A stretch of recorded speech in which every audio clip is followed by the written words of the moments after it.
hello लोगोफोर बड' जब enough' YouTube चेनेलाव नोंथांमोनखौ बरायबाय आसा खालामो गासैबो मोजाङैनो दंजोबो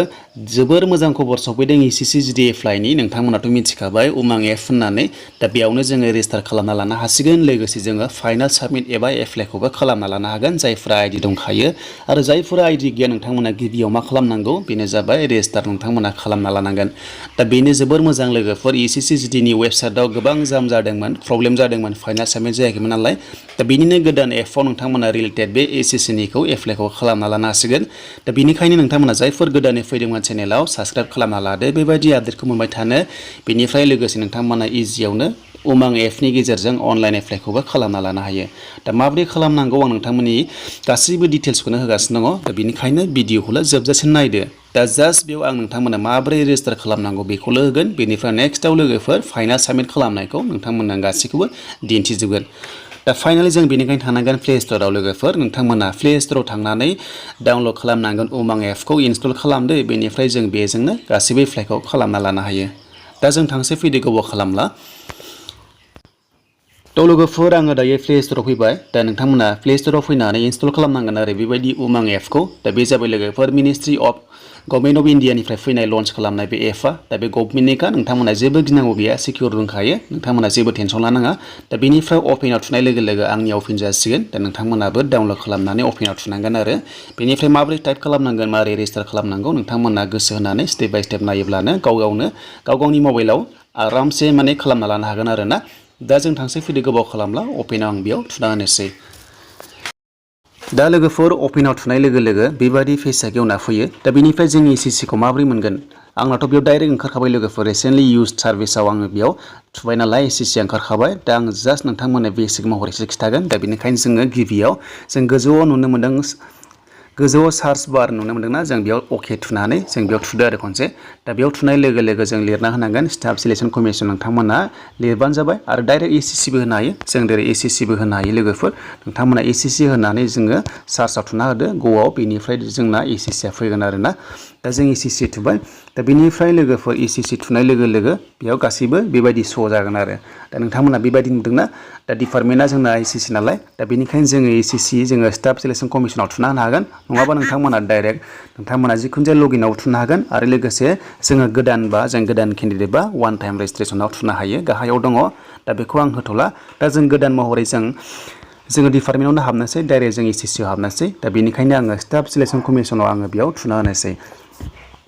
दा स्टाफ सिलेक्शन कमिसनाव थुनाय लोगो लोगो नै गेवना फैबाय लोगोफोर फर्मआ दा बेयावनो जों मा खालामनो हायो नोंथांमोना गासैखौबो नायदो नै दा फार्स्टआव दङ वान टाइम रेजिस्ट्रेसन जोङो गोदानबा जों बेयाव थुनांगोन बेनिफ्राय लगइन खालामबा जों लगइनाव जों थुनांगोन जायफ्रा आइडि दंखायो बेयाव लगइनाव थुनानै जोङो लगइन खालामनानै एप्लाइखौ खालामनो हागोन बेनिफ्राय लेटेस्ट निउस नायनोबा बेयावनो हाजोबगोन नटिस नायनोबा गासैबो एसएससीनि रिलेटेड बेयावनो नोंथांमोना नुजोबगोन दा जोंनिया गोदान खामानि नालाय दा बेनिखायनो जोङो वान टाइम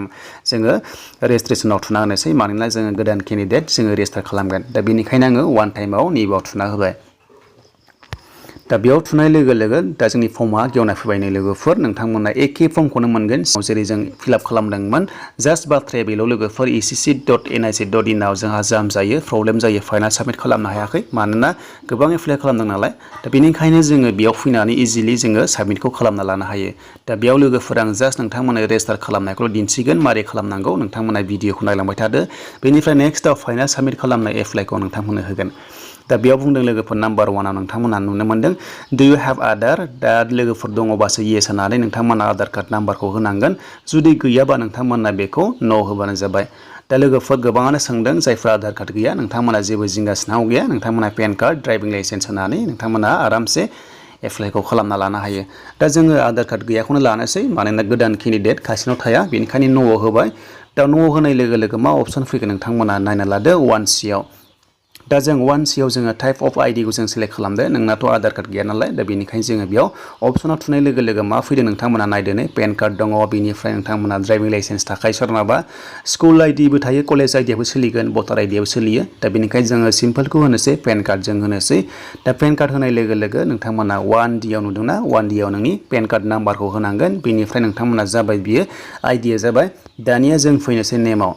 दा 2A आव नोंनि नेमखौ होदो मेट्रिक सार्टिफिकेटआव जेरै दं नोंथांमोना मिस्टेक खालामनाङा नङाबा रिजेक्ट जागोन उनाव भेरिफिकेसनाव दा बेनिखायनो 2A आव नोंथांमोना नोंनि नेमखौ होदो बेनिफ्राय 2B आवबो नोंनि नेमखौ फिन खनसेबाव होनानै भेरिफाइड खालामनांगौ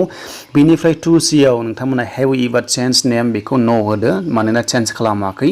बेनिफ्राय 3A आव फादार्स नेमखौ होनानै मेट्रिक सार्टिफिकेटआव जेरै दं बेखौबो बेबायदि बहायनानै नोंथांमोना 3B आव आरोबाव फादार्स नेमखौ भेरिफाइड खालामबावनांगोन बेनिफ्राय 4A आव लोगोफोर मादार्स नेमखौ लिरना होनांगोन बेनिफ्राय 4B आवबो भेरिफाइड खालामबावनांगोन माने फिन खनसेबाव लिरनानै होबावनांगोन दा बे क्लियार जाबायना दा बेनिफ्राय 5A आव फैबाय दा 5A आव डेट अफ बार्थ नोंनि मेट्रिक सार्टिफिकेटआव जेरै दं बेखौनो होनांगोन जायना मिस्टेक दं बेखौनो होनांगोन दा मेट्रिक सार्टिफिकेटजोंसो डिपेन्ड खालामो मेट्रिक सार्टिफिकेटआव जेरै दं बिनि डेट अफ बार्थखौ नोंथांमोना बेयाव बहायना होनांगोन दा बेनिखायनो 5A आव जोङो केलेन्डार बक्सआव थुनाय लोगो लोगो नोंथांमोना डेट अफ बार्थ होनो हायो दा बेनिखायनो जों मोनसे केलेन्डार नुदों राइट साइड खनायाव केलेन्डाराव नोंथांमोना थुनानै बेयाव नोंथांमोना होबानो जाबाय आरो नोंनि जोनोमा माब्ला जादोंमोन नोंथांमोना बेखौ बहायनानै होबानो जाबाय बेनिफ्राय जिखुनु जाया डेटखौ नोंथांमोना मेनेज खालामदो थ' बे जाबायना दा बेनिफ्राय 5B आव लोगोफोर डेट अफ बार्थखौ फिन खनसेबाव बेबायदिनो जेरै होदोंमोन बेबायदि होदो दा बे क्लियार जाबाय दानिया 6 आव दङ मेट्रिकुलेसन लोगोफोर मेट्रिक पासनि बेयाव डिटेल्सखौ जों होनांसिगोन दा बेनिखायनो जोङो बेयाव 1 आव जोङो बक्सआव थुदो दा बेनिफ्राय नों मा बर्डनिफ्राय पास जादों नोंथांमोना होदो आरोना नोंथांमोना डाइरेक्ट टाइप खालामनो हागोन board of secondary education Assam होनानैबो दा बेयाव होनाय लोगो लोगो बेबायदि फैबाय बेखौ दानिया नोंथांमोना भेरिफाइड खालामबावनांसिगोन नाम्बार 2 आव दानिया नाम्बार 3 आव रल नाम्बारखौ जेरै दं नोंथांमोना होनांगोन बेनो जाबाय मेट्रिक सार्टिफिकेटजों गासिबो मिलायनांगोन खायसेना रल थायो खायसेना कड थायो नोंथांमोना बेफोरबायदि थायो आरो जेरै दं नोंथांमोना होबानो जाबाय थ' बिनिफ्राय एलाउआ नोंथांमोना जा सिन मोन्दोंना मोननैल' सिन मोन्दों दा बेयाव नोंथांमोना बेखौल' होनो हागोन बेनिफ्राय डेट अफ बार्थ नोंथांमोना मोजां बहायबानो जाबाय गासैखौबो गोजौनिखौ डेट अफ बार्थफोरखौ मिस्टेक खालामनाङा बेनिफ्राय लोगोफोर दानिया रल नाम्बारखौ नोंथांमोना भेरिफाइड खालामबावदो रल नाम्बारा जेरै दं होनानै भेरिफाइड खालामबावदो बेनिफ्राय 5 आव दङ इयार अफ पासिंआव जोङो थुनानै नोङो बेसेबां इयार अफ पास जादों नोंथांमोना बेखौ टाइप खालामनानैबो होनो हागोन गोसोबादि होनो हागोन नोंथांमोना माब्ला पास जादों नोंथांमोना होनो हागोन मेट्रिक पासखौ माला जादों दा बेखौ फिन खनसेबाव नाम्बार 6 आव भेरिफाइड खालामबावदो बेनिफ्राय जेन्डार 7A आव जेन्डारखौ सेलेक्ट खालामदो नोंनि जेन्डारखौ सेलेक्ट खालामनानै आरोबाव 7B आव फिन खनसेबाव जेन्डारखौ भेरिफाइड खालामबावदो दानिया नाम्बार 8 आव फैबाय नोंनि क्वालिफिकेसना बेसेबां गोजौसिन फरायनाया बेखौ बेयाव बुंदों दा बेनिखायनो HS पासबा नोंथांमोना हायार सेकेन्डारि होदो नोंथांमोना आरो ग्रेजुवेटबा नोंथांमोना ग्रेजुवेसनाव होनो हागोन बेनिफ्राय जों थांसै दानिया मबाइल नाम्बार 9A आव दा बेयाव नोंथांमोना मोजां गोसोआव ला 9A आ मबाइल नाम्बारा बबे बांसिन सोलियो एक्टिभ बेखौ नोंथांमोना होनांगोन मानोना फिउचाराव खामानि होयो जाहाथे नोंथांमोना माने रिजेक्ट जायै बायदि दा बेनिफ्राय 9B आव फिन खनसेबाव भेरिफाइड खालामबावदो मबाइल नाम्बारखौ बेनिफ्राय 10A आव इमेल आइडिखौ होदो बेनिफ्राय 10B आवबो इमेल आइडिखौ भेरिफाइड खालामबावनांगौ बेनिफ्राय लास्टआव जोबनायाव फैबाय जोङो स्टेटखौ जोङो सेलेक्ट खालामदो दा जोङो स्टेटखौ सेलेक्ट खालामसै लोगोफोर बेयाव आसाम होदो नोंथांमोना बेनिफ्राय दानिया जों लास्टआव फैबाय लोगोफोर नोंथांमोना बेयाव आसामखौ होनांगोन आरो दा बेखौ आसामखौ होदो नोंथांमोना बेयाव मोनखायो नैबावनो दङ सेलेक्ट खालामनो हागोन आसामखौ नोंथांमोना सेलेक्ट खालामबा जाबाय बेनिफ्राय लोगोफोर प्रिभिउआव थांनांगोन नोंथांमोना लास्टआव गाहायाव नुदों प्रिभिउआव थुनाय लोगो लोगो नोङो मा फिलआप खालामखो गासैबो श' जागोन बेनिफ्राय रिसेट खालामोबा रिसेटबो खालामनो हागोन रिसेट खालामबा गासैबो डिलेट जाजोबगोन आरो नोंथांमोना फिलआप खालामफिनजोबनांगोन प्रिभिउआव थुनानै जुदि गासैबो क्लियार जाबासो नोंथांमोना फाइनाल साबमिटखौ खालामदो अब्ला नोंथांमोना रेजिस्टार मोनसिगोन आरो रेजिस्टार जासिगोन आरो आइडि नाम्बार मोनसिगोन नोंनियाव OTP फैगोन मबाइलाव आरो इमेलाव फैगोन बेखौ नोंथांमोना होनानै लगइन खालामबानो नोङो रेजिस्टार जासिगोन आरो आइडिखौ मोनसिगोन आरो बे आइडिखौ लानानै जोङो लगइन खालामनानै एप्लाइखौ खालामनांगौ दा बिनि बागै लोगोफोर माबोरै जोङो लगइन खालामनानै एप्लाइ खालामनो हायो नोंथांमोना नेक्स्टआव भिडिअखौ होनोसै थ' बेनोसैमोन इजि प्रसेसा लोगोफोर SSC आव रेजिस्टार खालामनाया जायफ्रा गोदान केन्डिडेट नोंथांमोना रेजिस्टार खालामना लादो बेनिफ्राय डकुमेन्टसा फट' आरो सिगनेचारल' नांगौ जेबो नाङा नोंथांमोना बेखिनिखौल' लानांगोन थ' लोगोफोर आसा खालामो मोजां मोनदोंबा लाइक खालामगोन कमेन्ट खालामगोन गोदानै फैदोंब्ला चेनेलावबो साबस्क्राइब खालामना लागोन